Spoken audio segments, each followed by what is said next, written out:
Hello there. Hello, everybody. It's Gemma Smith here from the Education Hotel. I am hopefully going live. I hope you can hear me. What I'm going to do is I'm just going to wait until I absolutely know that people are live and that people can see me. So do let me know if you can see me, because hopefully I will recognize that. So just drop me a message down in the comments and let me know. So I won't properly start till I know that everybody is here, because I know that quite a few of you wanted to see the live this evening. For those of you who are watching it on replay, just let me know with a little hashtag replay. And as always, if you've got questions, then you can ask them in the comments. I'll probably get to them at the end. And everyone says that they can see me and they can hear me. I'm just going to check down on my second screen down here.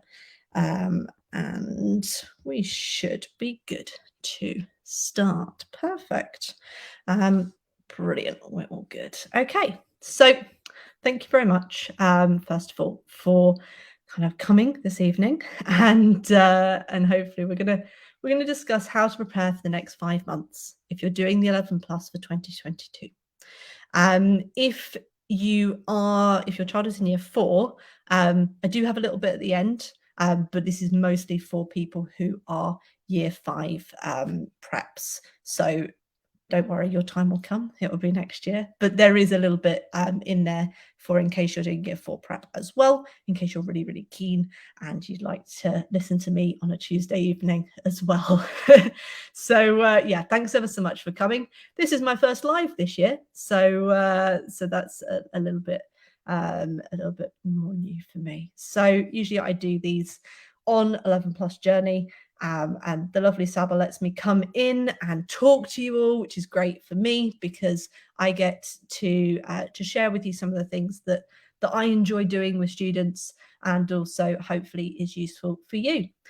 So without ado, I'm going to keep going. So for those of you who don't know who I am, my name is Jemma Smith. I'm an education expert. I run something called the Education Hotel, which is a tuition agency, and something called Top School and Uni, which helps people to find the right schools and the right universities for them.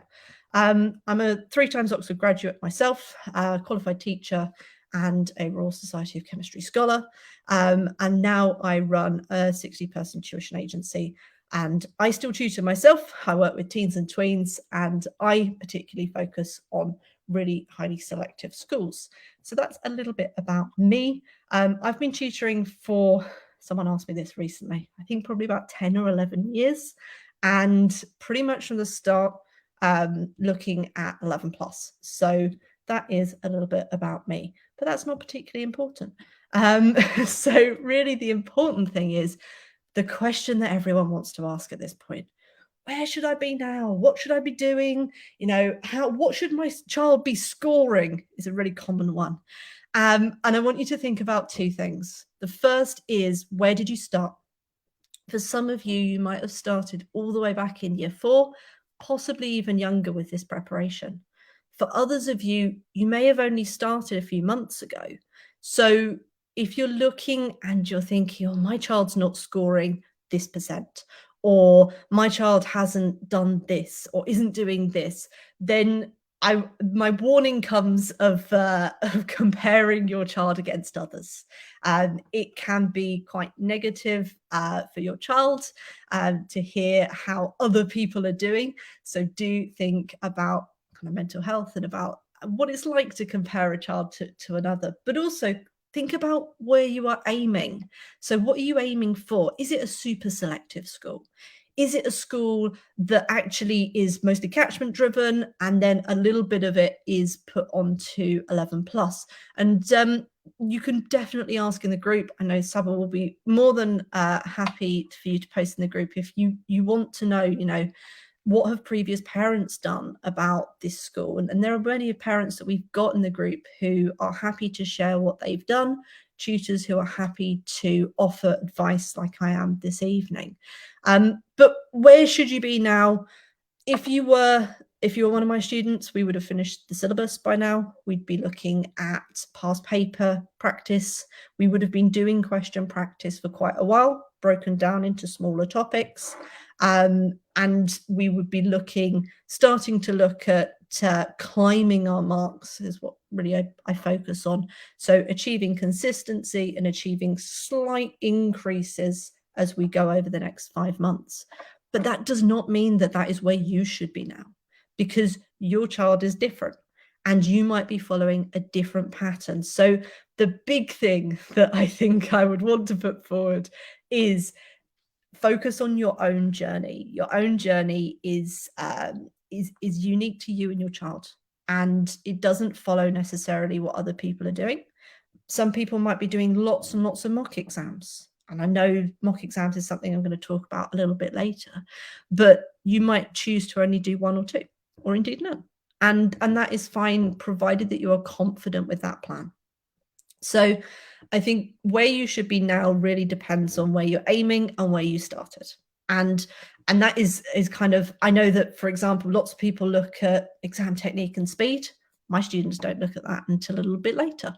And different tutors have different orders of doing it, and different families have different orders of running the 11 plus practice as well. So focusing on summer term and knowing your child's in year 5, summer term is coming.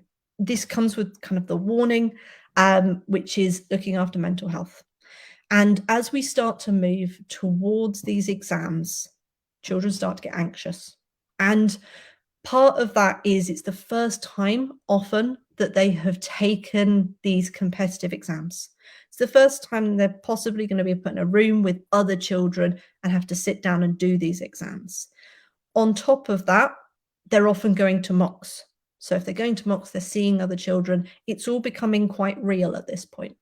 And you're also often increasing the difficulty, and that's something that I work with in my students. We start off with easy papers, and then we increase the difficulty, and we see, can we maintain those marks? So they might feel like it's all getting really hard. In addition, you've got that point where your child has, they've been doing it for a long time. And I know that some of you listening might have been running this program or running on kind of 11 plus prep for 2 years. It gets tiring. And for year 5 students, you've got lots of interesting, fun things happening during summer, which they might feel like, I can't do because I'm doing 11 plus prep. You might find them become disengaged. You might find that they're bored. You might find that they start getting anxious on the other end, that there's tears, that there's arguments. And over this preparation time, the importance that I would want you to think of, first of all, is mental health, because we want to make sure that our child performs the best, because we know that they can do it, but you don't want to damage confidence. You don't want to cause a greater stress than you need to. Now, obviously, taking exams is stressful. That is just the way it is. And if they are aiming for these selective schools, then they're going to do these exams. But I think the thing that I just want you to think about is kind of balance. And often we hear about people who are doing loads and loads of hours of homework, and then they're doing exam practice, and then they've got this and they've got this and they've got these mock exams. And I just think about how much does each bit add? And actually, is there a point where you could maybe keep going? And over summer, the thing that I really recommend is keep going, but maybe at a lower level, or maybe at a level that's a bit more manageable.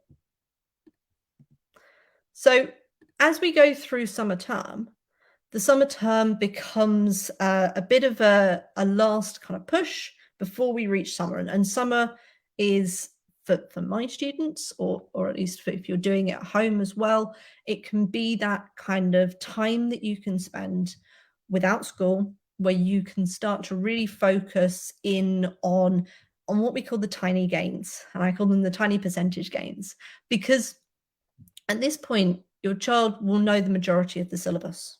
And summer term for year 5 would be all about, Whereabouts are they making mistakes?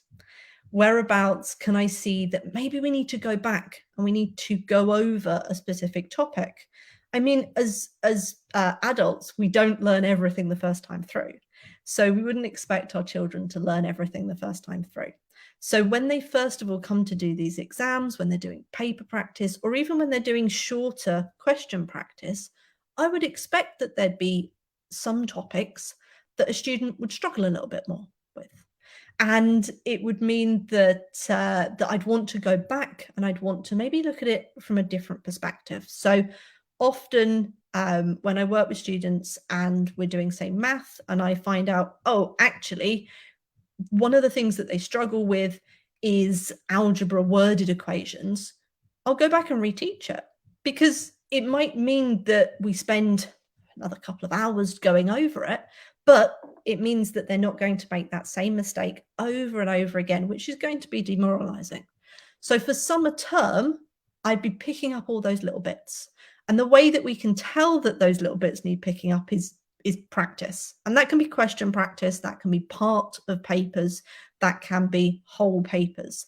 It's more about identifying those topics.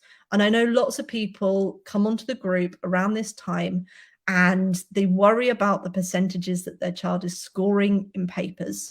And for me, the biggest thing should be, where are those mistakes? Not necessarily what percentage are they scoring, because the percentage will increase as you reteach the material, or as you revise the material, or indeed as you work on exam technique within those questions, because there'll be some questions that your child will struggle with.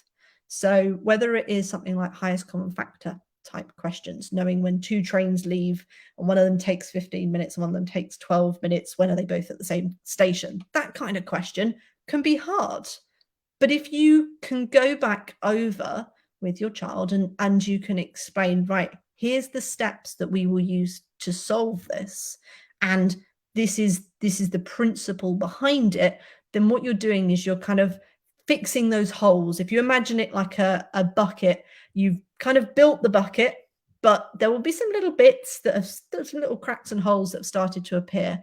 And summer term is all about making sure that that bucket's nice and secure, which I would call planning the summer. And planning the summer is making sure that when it hits summertime, your child is confident across that syllabus. And that means that they've covered it, but that means one step further. That means that they have covered it and that they've recapped the bits that they need to, that they are confident that each part of a syllabus they can cover. So if they get X type of question, they get a time question, timetable question, can you answer that? Because actually they know the principles, they know the key skills behind it. And in English for comprehension, can they look at the inference kind of questions, usually the hardest parts? Can they read for emotion within a text? Can they work out what a word means that they don't necessarily know based on the whole sentence? So based on the words around it. Those are key skills that, whilst we're kind of building the whole knowledge of 11 plus, sometimes little bits don't quite maybe work out the way we want them to. And as I said at the start, as an adult, you don't expect to know everything first time. So the same thing for our children, making sure that we've recapped, making sure that we've maybe explained it in a different way. If you explain it in a different way, different technique, and making sure that those gaps are plugged. Then we're looking at papers and mocks. And I know, again, I've kind of based this on what a lot of parents like to ask around this time. So hopefully this is helpful for those of you that are watching. So papers and mocks come up all the time. And it typically is a question that we see a lot on the 11 plus journey around this point. And lots of people ask, well, how many should I be doing? When should I be doing them? What type should I be doing? The Education Hotel doesn't really run mocks, so it allows me to talk somewhat more objectively, I suppose, about them. And the things that I've seen that have been useful for parents has been just the physical idea of sitting a mock. Often, if you've got a child who performs really, really well at home, and then they go into a mock and it doesn't go well, then you've been told by the results of your child really what's going wrong. And that means, okay, I'm going to need to focus on what to do in the exam. And I spend a long time with my students working with them on mindset at this point, over summer as well. And we look at, what would happen if. So what happens if I go in there and I have no idea what the question is? They've got a plan of action. What happens if I need the toilet? They've got a plan of action. They've got a plan of action for everything. What happens if I'm running out of time? Plan of action. What happens if I'm really, really nervous and I just forget everything? Because once you leave your child at that school gates, you can't control it. And by being able to do the mocks, you're doing a practice version. So for lots of children, it's useful to do a physical in-person mock because it allows them to feel it, to feel what it's like to sit there, to have people either side of you doing the exam, to have that big clock, to be in that room and to feel what it's like to go through that exam. And that can really be productive for a lot of students because they can realize what it will feel like and they can normalize that in their heads.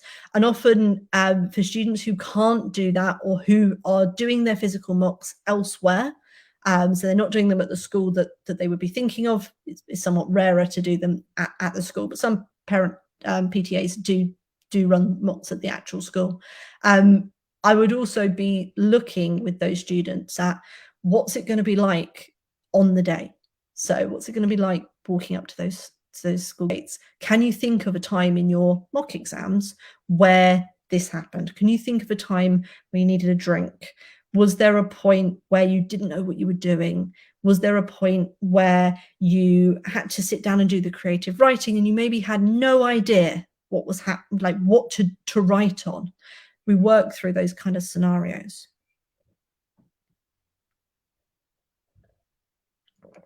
I know that there'll be some people who'll be watching this who will either be thinking, okay, well, my child maybe isn't of that disposition. They don't need a mock. They maybe don't want a mock, and there'll be some parents who maybe want to do it at home and who don't want maybe the expense of going to a mock, or don't want to travel at this point. And there are alternatives. So yes, it's useful. It's useful to be able to see kind of how your child performs often against other children, to see the difference sometimes, the scoring of what they do at home and what they do in a mock exam. You can also get mailed practice papers. So you can get those practice papers sent to you, or those practice papers sent online. Your child can do them under timed conditions and you can send them back and they can be marked. I know that there are providers who offer that. So that way you get that same kind of environment, but you're not physically with other people. So that's the bit that's missing, but you still get the results of it. And often for a student, being kind of having to take the exam under timed conditions, that stress can cause them to lose percentage points. Tiny percentage points, but percentage points. And that's why I think it's useful to get used to these practice papers, to get used to these mocks, but also to give timed papers. And that's more and more as we get closer to the exams, to start really timing those papers and to make sure. And I often offer this piece of advice in the group. I say, watch your child do a mock. And parents kind of look at me slightly strangely, like, I'm going to sit there and watch my child. But what you start to notice is if they're distracted. So if you give them a paper and it's maybe a timed paper and you're going to send it off and get it marked, or you've got the mark scheme, it could be a practice paper for an independent school. It could be one of the kind of packs that you can get, that you can buy, and you sit there and you watch them, or you do it alongside them, or you set up a camera and that records them. You will notice things like if they get distracted. So there'll be a point, possibly at the middle, near the end, where they just start looking around, and that's distraction. And you need to think about how you're going to combat that. It doesn't happen with every child, but it happens with some. You might see that they start really, really quickly and they whiz through the first 2 pages and you're seeing lots of mistakes in the first 2 pages. Well, that tells you going too quick. They're not concentrated, they're not checking their answers. You might find that they don't finish, and that's a really, really important thing to see, because you want to know, well, if they're not finishing, why? So imagine a child doesn't take the last 5 questions. They can't get them right or wrong. And obviously, if it was a multiple choice, I'd always say to a student, just ring an answer, because you never leave an answer blank. But if you're not finishing the paper, you need to look at where they're spending the most time. Is there a certain type of question that they're spending the most time on? And is that impacting the 5 at the end? Could they have actually scored the 5 marks at the end if they hadn't spent the several minutes that they spent answering that one type of question? So the alternatives to kind of papers and mocks, and sometimes those extra bits of information that you get, because in terms of being there during a mock exam, that's not something that's possible. But you can run kind of a simulation at home and run through that as an alternative. Summer courses. Now, this is where I kind of declare the education is running summer courses. And we are running summer courses in kind of 2 different ways.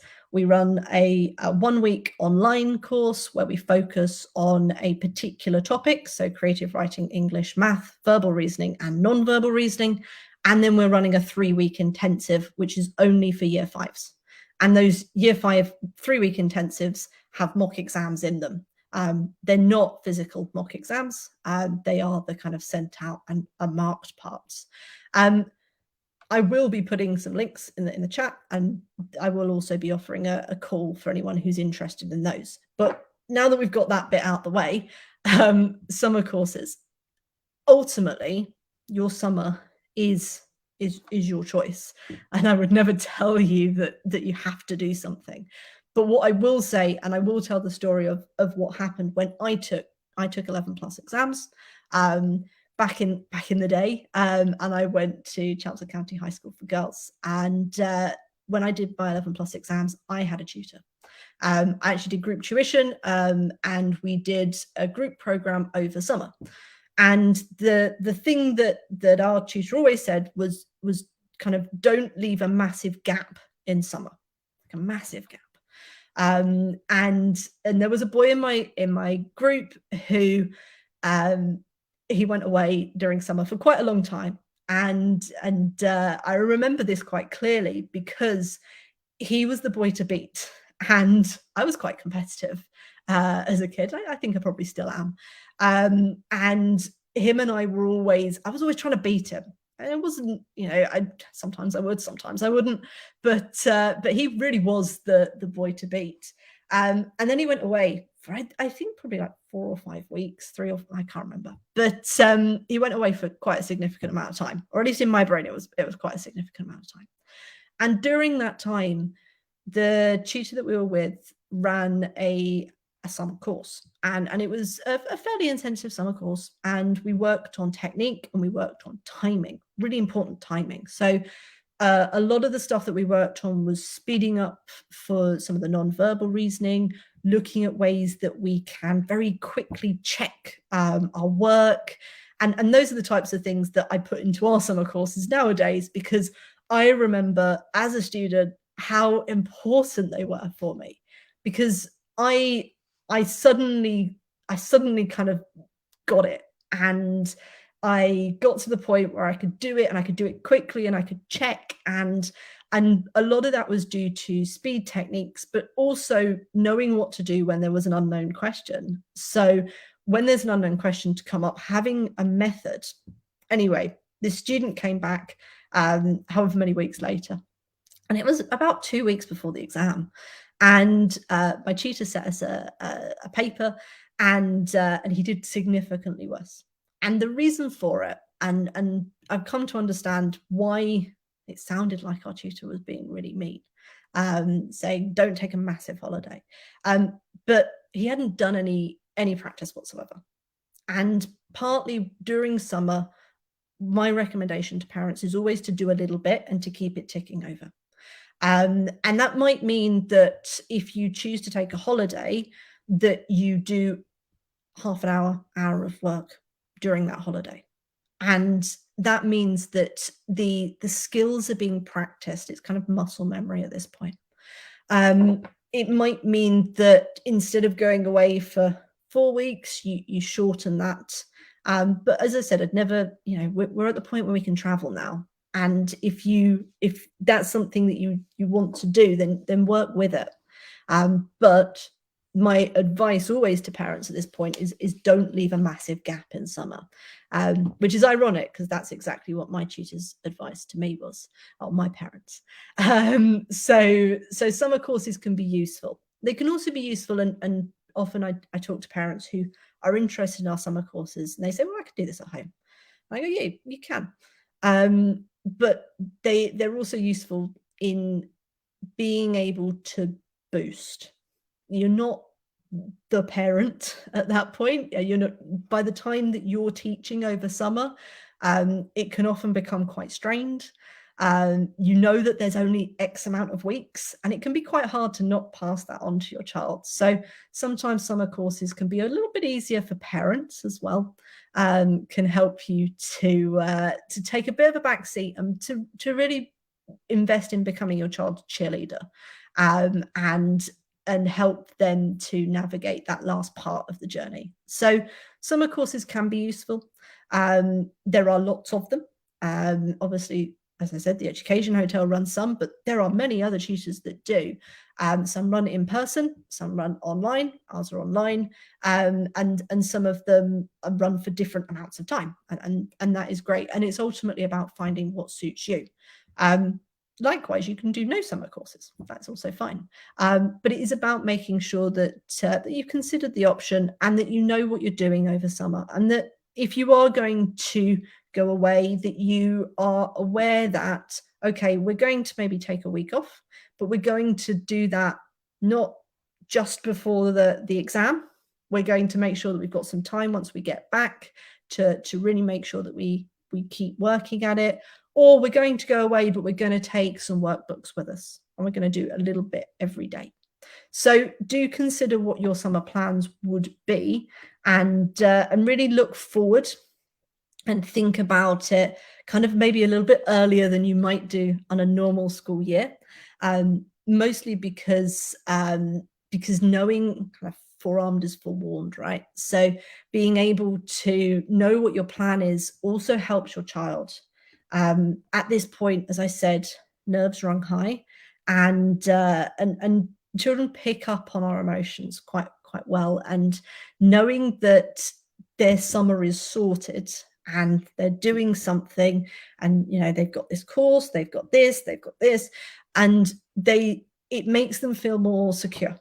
And I know for my students, when I say to them, here's the timetable of what we're doing, and this is what you can do on each week. And even if we don't stick to that timetable, because often we might need to flex if there's something that doesn't go to plan, that's fine. But knowing what's coming up can be really important.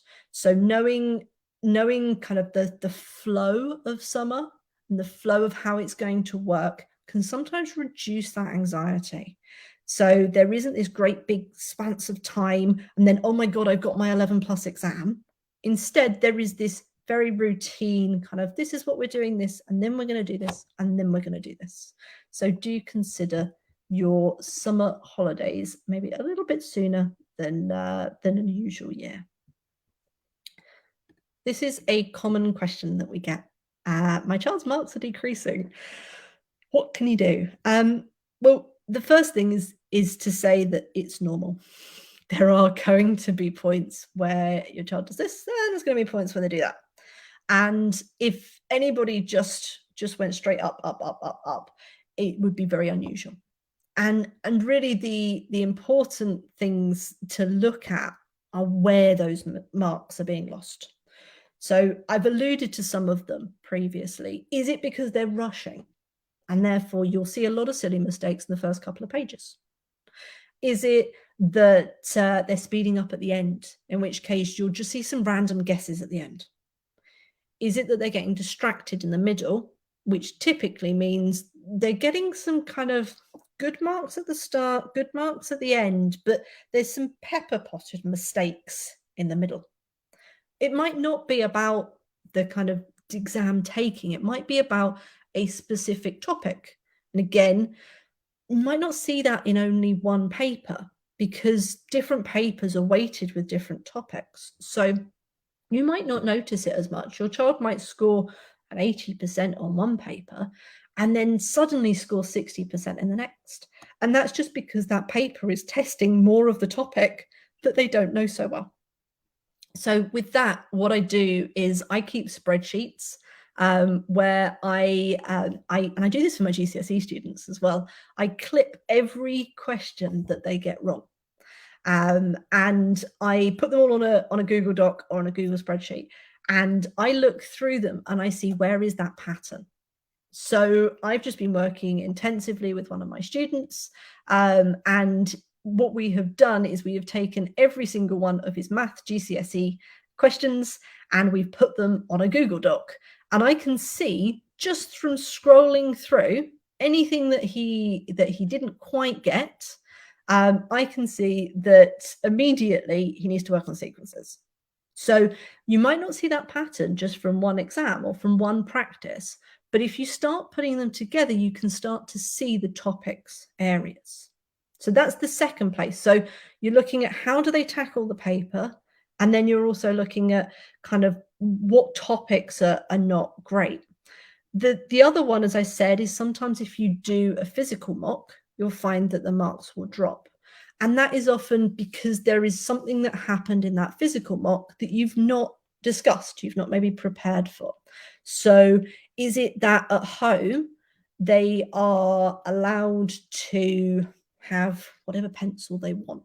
And then suddenly in the exam, they've got to use the pencil that's provided or the pencil that they bring with them. So they've got one thing. They can't use their glittery pink gel pen that they like to use at home. Even something as small as that can throw a child a little bit. So it is about making sure that you know what you're doing. Maybe they were in a room and they didn't realize how loud it was going to be because everyone else is rustling their papers, and suddenly that's put them off and they're a bit more distracted. So you need to be aware of maybe why those marks are decreasing, as opposed to panicking that they are decreasing. The other thing that comes across is as a child gets freaked out and they suddenly start to panic a bit. And that's why I'd always say we work on a what if principle. So if you notice that one of those exams went badly, and typically this happens, there's one exam that goes badly and your child knows it, and they will come out and say, oh, it went really awfully. And this could be an exam that you've done at home. This could be a mock exam. They come out and they, oh, it went really badly. And you want to know really why. Sometimes it can just be that they panicked. They panicked, and had they calmed themselves down, they would have been fine. But instead, they didn't know how to calm themselves down. So sometimes, often actually, I work with my students on ways to make sure that you're grounded through the exam. So just ways that you can reset yourself. So one of the things that I think I might have taken it from someone else, but I go for kind of a couple of seconds up, a couple of seconds down, big deep breath, and pick the pencil back up. And that's just a little routine that my students will do if they're stuck in an exam. So 1, 2, 3, 2, 2, 3 down, big deep breath, and we pick the pencil up, we put a random one in, move on, start the next question, circle it, go back to it. So consider if you've done that. We've got a great question. How do we avoid silly mistakes? Silly mistakes, you'll never completely eliminate them. And I don't know of anyone who's ever managed to completely eliminate a silly mistake. What you can do is make sure that your child is checking the right things. And that doesn't mean checking that they have put an answer. That means checking the actual question. And checking can be very hard because there's that part of our brain that goes, well, I've done this before. Like, I'm not, like, why would I do it again?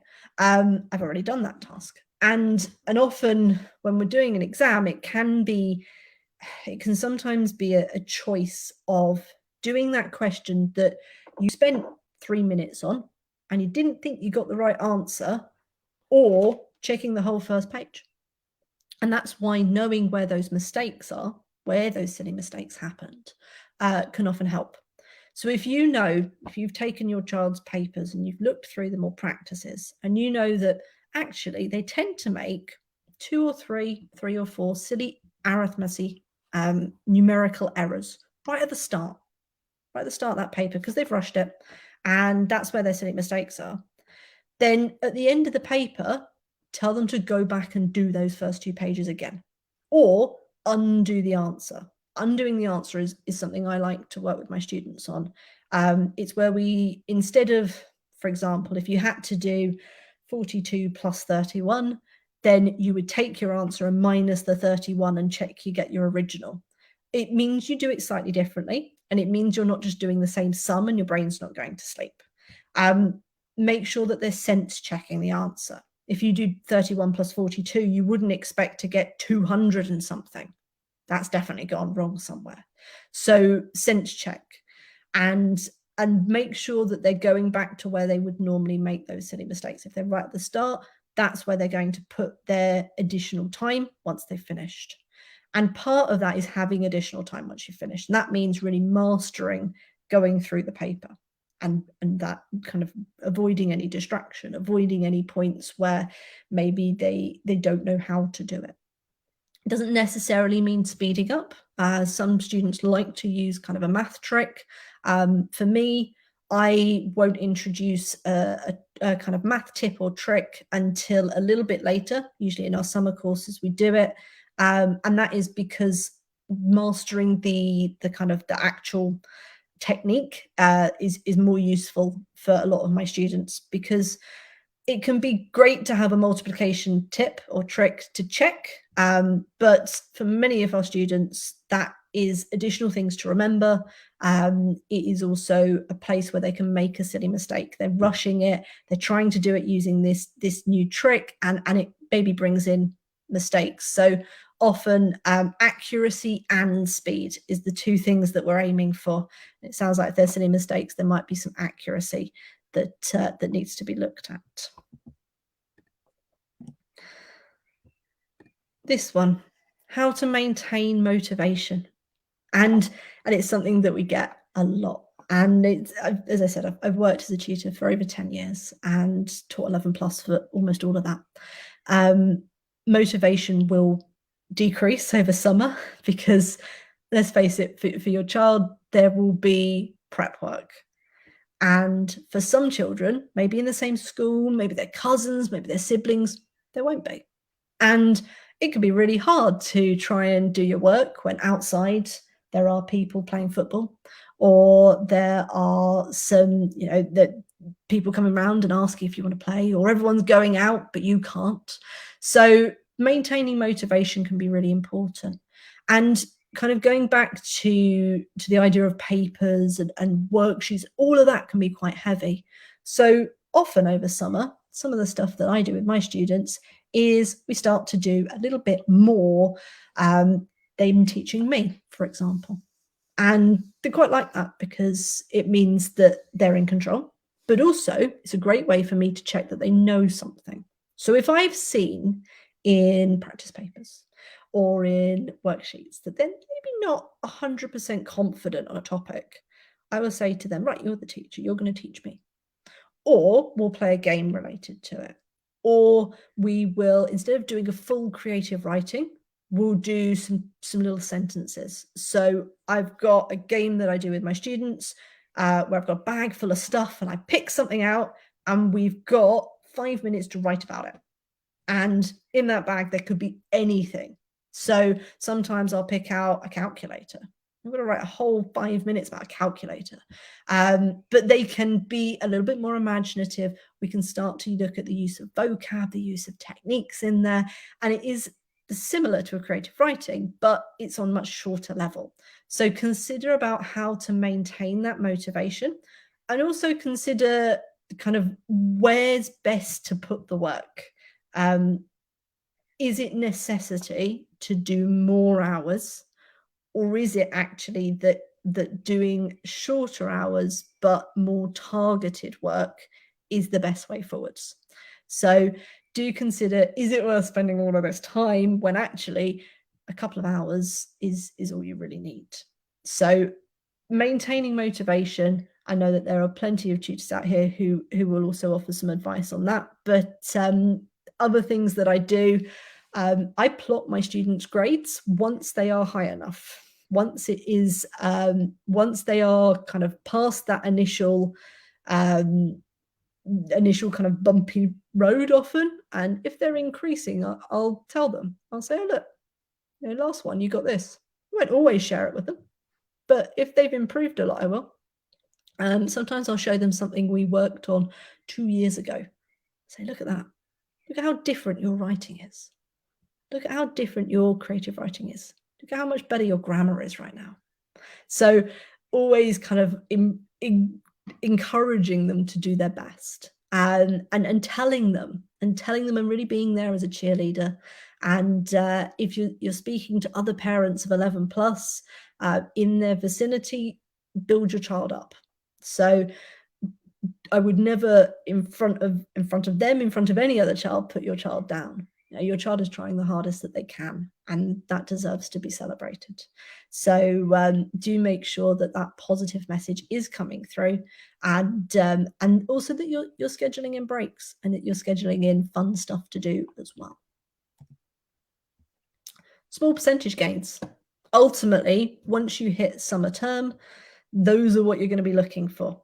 And that might mean a couple of percents. So you've got this kind of trajectory, whereas it might be a bit variable, where you should be going up and the difficulty should be going up. But there's going to be a point where you start to plateau.